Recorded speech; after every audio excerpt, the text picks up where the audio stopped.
കൊന്നിച്ചോ മിനസാൻ welcome back to another video. ഞാൻ നിങ്ങളുടെ സ്വന്തം എക്സ്ട്രാ കോമിക്. സോ നമ്മൾ ഇന്ന് നോക്കാൻ പോകുന്നത് നമ്മുടെ സോളോ ലെവലിംഗ് റാഗ്നറോക്കിൻ്റെ സീസൺ 2ൻ്റെ എപ്പിസോഡ് 12ൻ്റെ മലയാളം മാൻഹോ എക്സ്പ്ലനേഷൻ ആണ്. സോ നിങ്ങൾ ഈ വീഡിയോ ആദ്യമായിട്ടാണ് കാണുന്നതെങ്കിൽ ഇതിനു മുമ്പിട്ട് എല്ലാ വീഡിയോസും എന്തായാലും കണ്ടെന്ന് എന്തായാലും ഉറപ്പെടുത്തണം കേട്ടോ.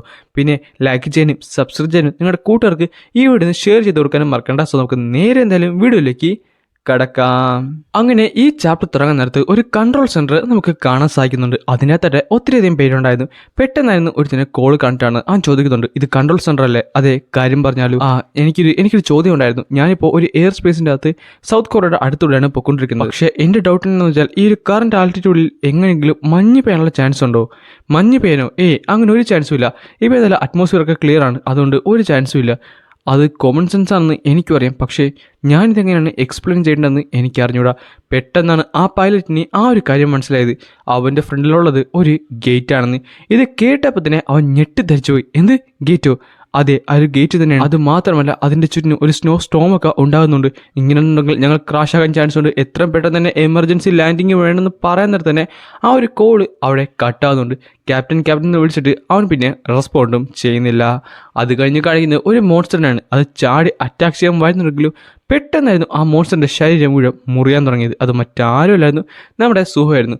സുഹയാട്ടെ ശരിക്കും സ്ട്രോങ്ങർ ആയിട്ടുണ്ട്. അവൻ ആ മോൺസ്റ്ററിനെ കൊന്ന് തള്ളിയിട്ടുമുണ്ട്. ഈ സമയത്ത് തന്നെ ആലോചിക്കുന്നു, അയ്യോ ഞാൻ ഗീഡിൻ്റെ സ്കില്ല് യൂസ് ചെയ്യാൻ വീണ്ടും മറന്നുപോയല്ലോ. ഗീഡിനായിട്ട് ഒരു യൂണീക്കായുള്ള സ്കില്ലുണ്ടായിരുന്നു. അതുമല്ല സുഹന്റെ സോൾജേഴ്സ് ആട്ടെ ആ ഡഞ്ചനുള്ള മാന സ്റ്റോൺസ് ഒക്കെ മൈൻ ചെയ്ത് കഴിഞ്ഞിട്ടുണ്ട്. അതാട്ടെ കൊളാപ്സ് ചെയ്യാനുമായിട്ടുണ്ട്. എൻ്റെ ഷാഡോ സോൾജേഴ്സ് എന്തായാലും ഒരു ദിവസം മാത്രമേ ലാസ്റ്റ് ചെയ്തുള്ളൂ. സോ അതിനു മുമ്പ് തന്നെ അവരെനിക്ക് ഷാഡോ ഐറ്റംസ് ആക്കിയില്ലെങ്കിൽ എനിക്ക് ഒരു പെർമനൻറ്റ് ഓണർഷിപ്പ് കിട്ടുന്നില്ല. അതുമാത്രമല്ല സുഹയുടെ കയ്യിലിട്ട് ഇപ്പോൾ 390 ഐറ്റംസും ഉണ്ടായിരുന്നു. അതുകൊണ്ട് തന്നെ അവൻ്റെ ഉള്ള കുറച്ചധികം ലോ ക്രിയേഷൻ ഗ്രേഡ്സ് എല്ലാം അവൻ റിലീസ് ചെയ്യുവാണ്. എന്നിട്ട് അവൻ്റെ ഏറ്റവും പുതിയ ഷാഡോ സോൾജേഴ്സിനെ യൂസ് ചെയ്തുകൊണ്ട് പുതിയ ക്രിയേറ്റ് ചെയ്യാനായിട്ട് തീരുമാനിച്ചു. എന്നാൽ നെക്സ്റ്റ് സെക്കൻഡിൽ തന്നെ ആ എല്ലാ സോൾജേഴ്സും അവിടേക്ക് വരുന്നുണ്ടെങ്കിലും സുഹയുടെ ഷാഡോ സ്കില്ലുണ്ടല്ലോ അത് ലെവലപ്പ് ആകുന്നുണ്ട്. അതുകൊണ്ട് തന്നെ ഇനി കിട്ടാൻ പോകുന്ന ഐറ്റംസിൻ്റെ ഗ്രേഡ് കൂടാനുള്ള ചാൻസും വളരെ കൂടുതലാണെന്ന് പറയേ. പിന്നെ നമ്മൾ കാണുന്നത് ഒത്തിരിയധികം ഷാഡോ എക്യുപ്മെന്റ്സ് അവിടേക്ക് വന്നിട്ടുള്ളതാണ്. ഈ സമയത്ത് അവൻ പറയുന്നത് ശരിയാണ്, ഞാൻ ലെവലപ്പ് ആയി കഴിഞ്ഞപ്പോൾ എനിക്ക് ഹയർ റാങ്ക് ഐറ്റംസ് കിട്ടുന്നുണ്ട്. ഇപ്പം എന്തായാലും നോർമൽ ഐറ്റംസ് കിട്ടുന്നത് വളരെ കുറവാണ്. സോ കുറച്ചുകൂടെ പോയി കഴിഞ്ഞാൽ എനിക്ക് ഹീറോ ഗ്രേഡ് കിട്ടാൻ ചാൻസ് ഉണ്ട്. അപ്പോൾ എന്തൊക്കെയാണ് കിട്ടിയെന്ന് പറഞ്ഞ് അവൻ നോക്കിയപ്പോഴാണ് പെട്ടെന്ന് ആ ഒരു കാര്യം ശ്രദ്ധിച്ചത്. അവൻ ഇത്തവണ കിട്ടിയിരിക്കുന്നത് വീണ്ടും ഒരു ഹീറോ ഗ്രേഡുള്ള ഒരു ഐറ്റം ആയിരുന്നു. പക്ഷേ അതും ഒരു ഗോങ്ലെറ്റ് തന്നെയാണ്. അവൻ പറയുന്നുണ്ട്, കോപ്പ് റീസെല്ലാണ് ഗ്രീഡിൻ്റെ കിട്ടിയത്. ഇത് ഞാനിപ്പോൾ എന്നെ എടുക്കാനാണ്. അതുമല്ല ഇത് ഹീറോ ഗ്രേഡ് ആയതുകൊണ്ട് ഐറ്റം നല്ലതാണ്. പക്ഷേ ഗ്രീഡിനെ വെച്ച് നോക്കിയിട്ട് ഇത് അത്ര ഗുണമില്ല. ഒരു കാര്യം ചെയ്യാം, തൽക്കാലം സ്റ്റോർ ചെയ്യാമെന്ന് പറഞ്ഞുകൊണ്ട് അവൻ നേരെ പുറത്തേക്ക് ഇറങ്ങുന്നുണ്ട്. ഈ സമയത്ത് തന്നെ അവൻ പറയുന്നുണ്ട്, എന്നാലും ഹണ്ടർ അസോസിയേഷൻ്റെ ഹെൽപ്പോടുകൂടി എനിക്ക് ഓൾമോസ്റ്റ് എല്ലാ ഫീൽഡ് ഡഞ്ചനും ഇവ റെയ്ഡ് ചെയ്യാൻ പറ്റുന്നുണ്ട്. പക്ഷേ ഇതുവരെ ഒരു സ്റ്റാർ ഡസ്റ്റിൻ്റെ ഫ്രാക്ടറീസും എനിക്ക് കണ്ടെത്താൻ സാധിച്ചില്ല. അവരിൻ്റെ മൂവ്മെൻറ്റ്സൊക്കെ പ്രെഡിക്റ്റ് ചെയ്യുന്നുണ്ടെന്ന് ഒരു ഡൗട്ടുണ്ട്. ഈ ടൈമിൽ തന്നെ ഒരു വർക്കർ നിന്നിട്ട് പറയുന്നുണ്ട്, ഹണ്ടർ സങ് സുഹോ താങ്കളുടെ സഹായത്തിന് വളരെ നന്ദി. ഈ ഡഞ്ചൻ എന്താണെന്ന് പറയുന്നതാണ്. പെട്ടെന്ന് സുവിൻ്റെ ഫോൺ അടിക്കുന്നത്. അവനിട്ട് നോക്കാൻ നേരത്ത് അതൊരു എമർജൻസി ആയുള്ള ഒരു മീറ്റിംഗ് ആയിരുന്നു. പിന്നെ കാണിക്കുന്നത് നമ്മുടെ ഹണ്ടർ അസോസിയേഷൻ ആണ്. അതിൻ്റെ അകത്താട്ടെ കുറച്ചധികം ഹണ്ടേഴ്സ് ഇരിപ്പുണ്ടായിരുന്നു. ഒരു എ റാങ്ക് ഹണ്ടറുള്ള പാർക്ക് ജോങ്സു ഉണ്ടായിരുന്നു. അവൻ പറഞ്ഞു, ഇവിടെ ഓൾമോസ്റ്റ് മേജറുള്ള എല്ലാ ഗിൽഡും വന്നിട്ടുണ്ട്, പക്ഷേ ഞാൻ മാത്രമാണ് ഒരു എ റാങ്ക് ഗിൽഡ്. ആ ടൈമിൽ തന്നെ നമ്മുടെ ബേക്ക് ചോദിക്കുന്നുണ്ട്, അല്ല നമ്മൾ എന്തിനാണ് ഇവിടേക്ക് വിളിപ്പിച്ചെന്ന വല്ല ഐഡിയ ഉണ്ടോ? സംഭവം എനിക്ക് തോന്നുന്നു ആ ഒരു ഗേറ്റ് വന്നില്ല പുതിയതായിട്ട്. ആ ഗേറ്റിൻ്റെ കാര്യത്തിന് വേണ്ടിയായിരിക്കും. അപ്പോൾ ഓണർഷിപ്പ് നോക്കാനായിരിക്കുമോ? അങ്ങനെയെന്നുണ്ടെങ്കിൽ ആ ഗേറ്റ് ഞങ്ങൾ എടുത്തോളാം, ഞങ്ങൾ ഫെയിം ഗിൽഡ് എടുത്തോളാം. ഈ സമയത്ത് തന്നെ അവൻ പറയുന്നുണ്ട്, അല്ല കോച്ച് ലീ, ഞാൻ ഒരു കാര്യം കേട്ടില്ലോ, നീ എസ് റാങ്ക് ആയിട്ടുള്ള ലീ ഇൻസോക്കിനെ റിക്രൂട്ട് ചെയ്തത്. ഞങ്ങളൊരു നന്നായിട്ട് റിക്രൂട്ട് ചെയ്ത് നോക്കി, പക്ഷേ നീ എങ്ങനെയാണ് അത് ചെയ്തത്?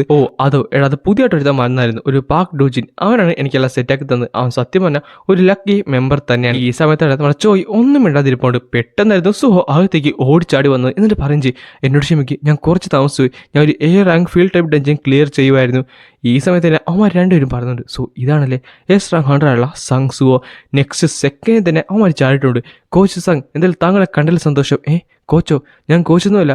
അല്ല താങ്കൾ അൺഅഫിലിയേറ്റഡ് അല്ലേ? അങ്ങനെയെന്നുണ്ടെങ്കിൽ ഞങ്ങളുടെ ഗിൽഡിൽ ജോയിൻ ചെയ്തൂടെ? ഞങ്ങൾ ഉറപ്പായിട്ടും ബെസ്റ്റ് ട്രീറ്റ്മെൻറ്റ് തന്നെ തരുന്നതായിരിക്കും. താങ്കൾക്ക് ആവശ്യമുള്ള എല്ലാം തന്നെ തരും.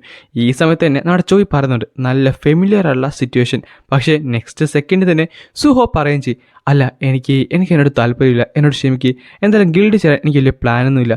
ഈ ടൈമിൽ തന്നെ അവൻ നിൽക്കാൻ നേരത്ത് നമ്മുടെ ചോയ് പറയുകയും ചെയ്യും, എനിക്കറിയാമായിരുന്നു ഇതിങ്ങനെ തന്നെ സംഭവിക്കത്തുള്ളൂ. ആ ടൈമിൽ തന്നെ അവൻ പറയുന്നുണ്ട്, സോ ഞാൻ മാത്രമാണല്ലേ ഇവിടെ അൺഅഫിലിയേറ്റഡ് ഉള്ള ഒരു ഹണ്ടർ ഉള്ളത്. സോ ഒരു ഗിൽഡ് തുടങ്ങിയാലോ? ഗിൽഡ് തുടങ്ങുന്നതിനെ പറ്റി എന്തായാലും ആലോചിക്കേണ്ടതായിട്ടിരിക്കുന്നു. പെട്ടെന്നായിരുന്നു വു അകത്തേക്ക് കയറി വന്നത്.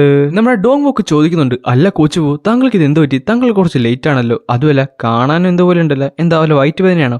എടാ എന്നെ ക്ഷമിക്ക്, ഞാൻ കാര്യങ്ങളൊക്കെ ഒന്ന് ഓർഗനൈസ് ചെയ്യുമായിരുന്നു. എന്തായാലും എമർജൻസിയുള്ള മീറ്റിംഗിൽ നിങ്ങളെല്ലാവരും വന്നു നന്നായി. എനിക്കൊരു കാര്യം വ്യക്തമാക്കി തരാനുണ്ട്.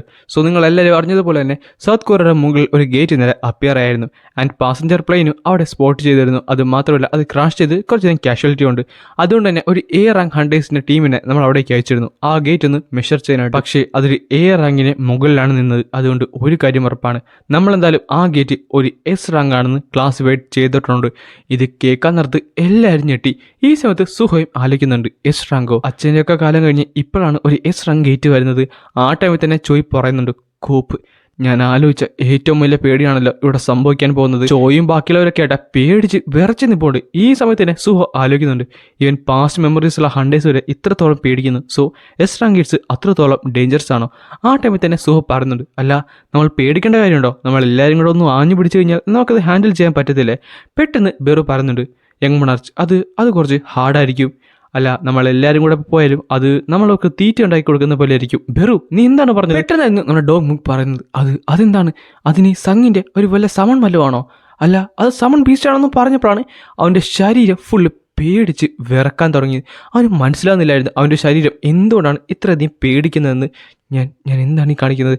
ബെറു ഒന്ന് മിണ്ടാതിരിക്കാൻ നോക്ക്, നീ ബാക്കിയുള്ളവരെ പറ്റിക്കോ, മര്യാദക്ക് അകത്ത് പോടാന്ന് പറഞ്ഞുകൊണ്ട് ബെറുവിൻ്റെ തല നോക്കി സുഹൃണം കൊടുക്കുകയും ചെയ്യും. ആ ടൈമിൽ ബെറു പറയുന്നുണ്ട്, എന്നോട് ക്ഷമിക്കുക കാര്യം, ഈ കാര്യം എന്നെക്കാട്ടി നന്നായിട്ട് ഇവിടെ മറ്റാർക്കും അറിഞ്ഞൂടാ. കാര്യം പ്രീവിയസ് വലിയ ഒരു എസ് റാങ്കിൻ്റെ ബോസ് എന്ന് പറയുന്നത് അത് മറ്റാരുമല്ലായിരുന്നു, ഈ ബെറു തന്നെയായിരുന്നു. ആൻഡ് അതും പറഞ്ഞുകൊണ്ടാണ് ഈ ഒരു ചാപ്റ്റർ ഇവിടെ അവസാനിക്കുന്നത്. നെക്സ്റ്റ് ചാപ്റ്റർ എന്തായാലും അടുത്ത വ്യാഴാഴ്ച ആയിരിക്കും റിലീസ് ആകാൻ പോകുന്നത്. നമ്മൾ അപ്പം തന്നെ എക്സ്പ്ലെയിൻ ചെയ്യുന്നതായിരിക്കും. സോ അത് മിസ്സാക്കാതിരിക്കാൻ വേണ്ടി നമ്മുടെ പേജ് ഇപ്പം തന്നെ സബ്സ്ക്രൈബ് ചെയ്ത് വെക്കാൻ മറക്കണ്ട.